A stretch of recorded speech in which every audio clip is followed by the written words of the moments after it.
On va maintenant définir la valeur moyenne d'une fonction sur un intervalle donné. Alors on va prendre f, une fonction dérivable sur un intervalle i égale à ab, et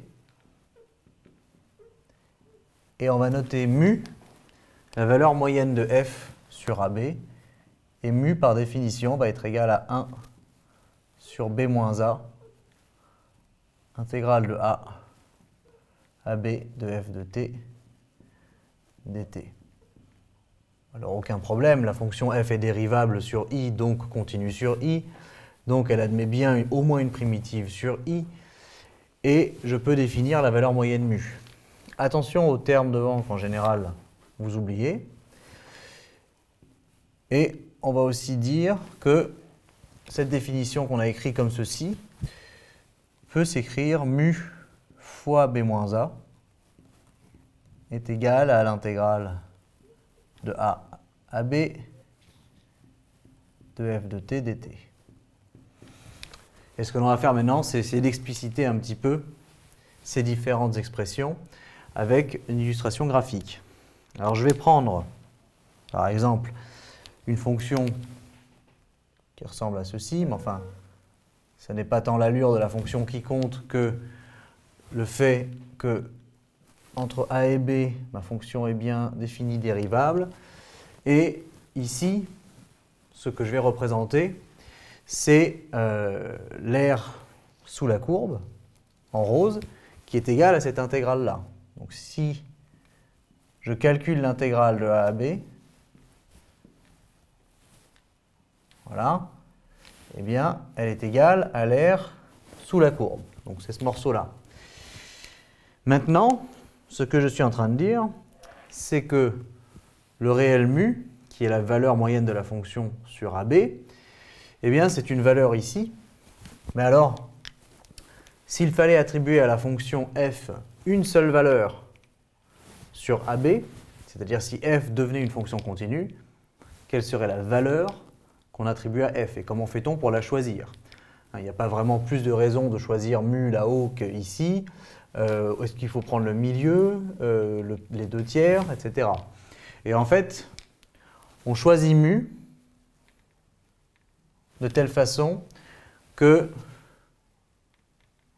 si je regarde la fonction constante égale à mu sur l'intervalle AB, eh bien l'aire de ce rectangle, qui est le rectangle de hauteur mu et de base b moins a, eh bien cette aire-ci, en jaune, est égale à l'aire rose sous la courbe.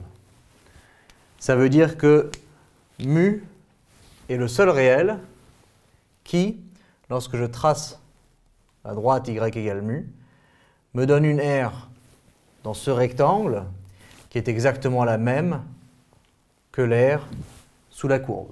Et voilà comment on définit la valeur moyenne d'une fonction. Alors il y a une deuxième conséquence qui vient de cette illustration graphique et que je vais montrer sur un graphe séparé. Je reprends la même fonction entre A et B. Et ce que je vais dire, c'est que, mettons, j'ai choisi mu ici, parce que c'est la hauteur qui correspond à une aire du rectangle égale à l'aire sous la courbe. Une conséquence de l'égalité de ces deux aires, comme on a expliqué là-haut, c'est qu'en fait, la partie ici, au-dessus de y égale mu, en aire, est égale à cette aire-ci, plus cette aire-ci. Voilà. Alors c'est une conséquence de l'égalité des aires, mais c'est bien d'avoir les deux visions pour la valeur moyenne d'une fonction. Souvenez-vous que mu, c'est la valeur moyenne de f sur AB. On ne parle jamais de valeur moyenne sans préciser l'intervalle sur lequel elle est calculée. D'accord ?